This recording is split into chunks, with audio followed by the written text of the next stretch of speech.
So what's the number one thing that buyers care about or want you to know about when selling into their stores?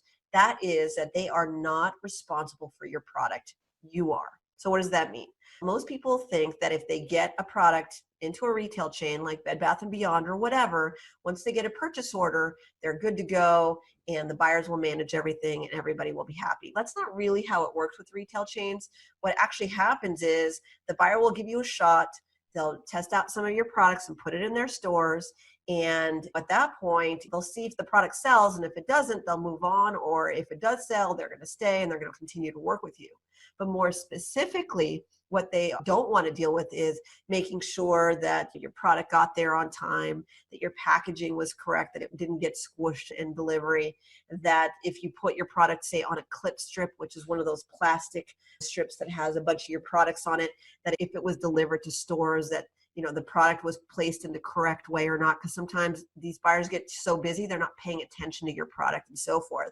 And or if you go to stores and that your product is placed in the wrong section of the store by accident, doesn't always happen, but sometimes it does. The buyers are going to expect that you handle it. A lot of times they're too busy or they don't even respond or whatever.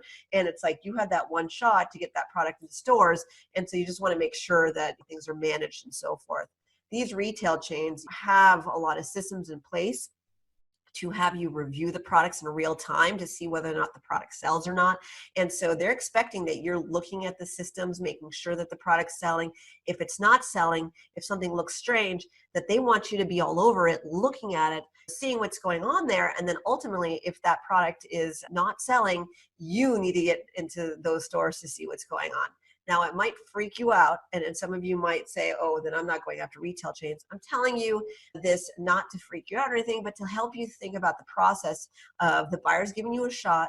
These could be millions of dollars for you and your business. So whatever, put it aside, learn what you need to know in advance so that when these things come up, you're not going to be freaked out. So that's just the point of sharing this stuff with you.